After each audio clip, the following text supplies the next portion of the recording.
Welcome to Information TV Educational Channel 3. Narito ang latest and updated weather update sa oras na ito. Alamin ang lagay ng panahon na mula sa pinagkakatiwalaang tagapaghatid. Kung hindi pa kayo nakasubscribe, pindutin ang subscribe button at notification bell para lagi kang updated sa weather update. Disclaimer, video courtesy and credits to the respective owner. Maraming salamat po.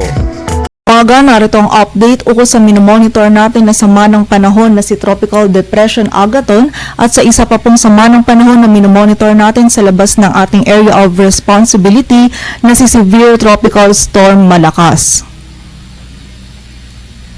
Kanina nga pong alas 4 ng umaga, si Bagyong Agaton ay huling namataan sa coastal waters ng Tacloban City, Leyte. Taglay po nito yung lakas ng hangin na 45 km per hour malapit sa sentro at bugso ng hangin na umaabot sa 70 km per hour. Ito nga po ay almost stationary or halos hindi po ito kumikilos dito po sa coastal waters ng Tacloban City, Leyte. Samantala, yung isa pa pong sama ng panahon na minomonitor natin na nasa labas pa ng ating area of responsibility na si Severe Tropical Storm Malakas ay huli pong namataan kanina sa layong 1,235 kilometers silangan po yan ng Southern Luzon. Taglay po nito yung lakas ng hangin na 110 kilometers per hour malapit sa sentro at bugso ng hangin na umaabot sa 135 kilometers per hour. Ito po ay kumikilos pahilaga-hilagang kanluran sa bilis na 15 km per hour at sa kasalukuyan po ay wala itong direct effect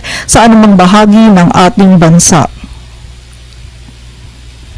At para nga po sa latest forecast track analysis ni Bagyong Agaton, kanina nga po maging sa kasalukuyan ay ito nga po ay namataan dito po yan sa coastal waters ng Tacloban City, Leyte, kung saan inaasahan nga po natin na patuloy nga po itong maglalagi lamang dito po sa area ng Leyte, Samar. And mamaya pong hapon, nakikita po natin naman yung posibilidad na ito po ay kumilos na pa-eastward or patungo po yan sa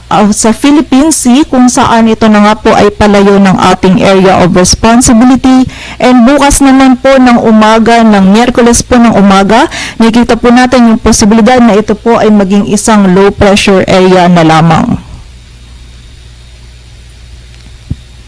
At para nga po sa mga makakaranas pa rin po ng mga malalakas na hangin na dulot ni Bagyong Agaton ay meron pa rin po tayo nakataas na tropical cyclone wind signal number 1 sa bahagi po yan ng southern portion ng Masbate, partikular na po yan sa Dimasalang, sa Kawayan, sa Palanas, sa Placer, sa Kataingan, sa Esperanza, maging sa POV Corpus at sa bahagi din po ng Visayas, partikular na po yan sa Eastern Samar,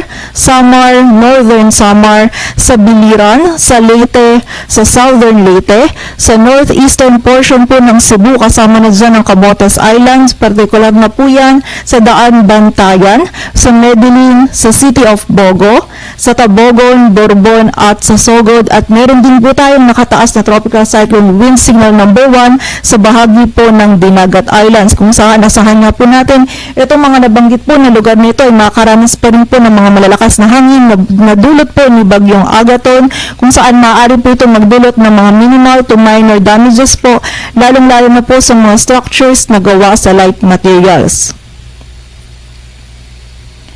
At para naman po sa mga dalang pag-ulan ito ni Bagyong Agaton ngayon pong araw ng Martes, inaasahan nga po natin ng mga katamtaman po hanggang sa malalakas at kung minsan ay mga matitinding pag-ulan pa, yung maaari po nating maranasan dito po sa bahagi ng Eastern Visayas, sa Bicol Region,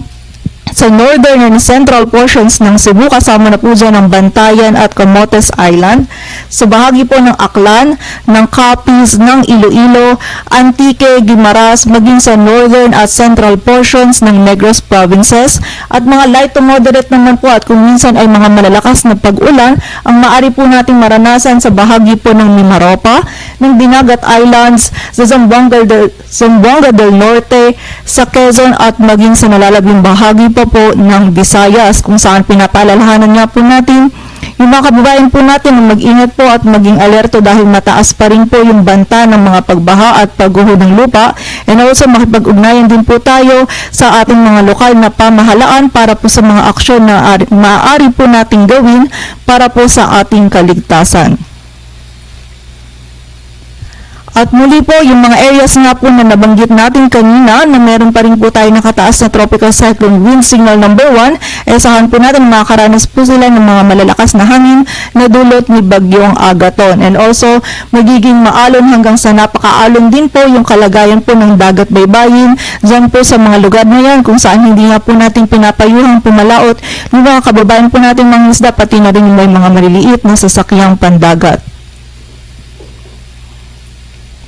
At para nga po sa track and intensity ni Bagyong Agaton, inaasahan nga po natin na within the next 12 hours ay patuloy nga po itong maglalagi lamang or almost stationary. Dito po yan sa bahagi ng Samar at Leyte kung saan after po nito, posible po yan mamayang hapon or gabi ay magsisimula na po itong kumilos pasilangan. Palayo po yan sa ating kalupaan patungo po sa Philippine Sea and nakikita din po natin na within 24 hours ay meron po posibilidad na maging isang low pressure area na lamang po ito. May posibilidad na si Agaton ay humina at maging isang low pressure area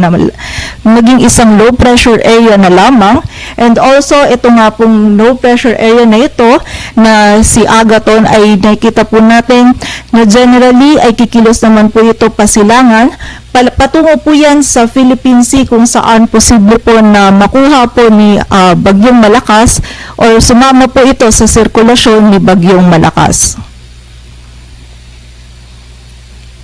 At para naman po sa forecast track or track and intensity po ni Bagyong Malakas, naasahan nga po natin na generally ito ay kikilos po pa hilaga-hilagang kanluran in the next 12 hours. At dahil nga po sa pagkakaroon po nito ng slight eastward shift or pasilangan po na pagkilos, ay nakita din po natin na yung posibilidad na hindi nga po ito papasok sa loob ng ating area of responsibility. At kung sa event naman po na itong si Bagyong Malakas ay pumasok po sa ating area of responsibility, ay nakita po natin na sandali lamang po yung ilalagay nito and by Wednesday po ng morning or mamayang gabi ay maaari na din po itong lumabas ng ating area of responsibility.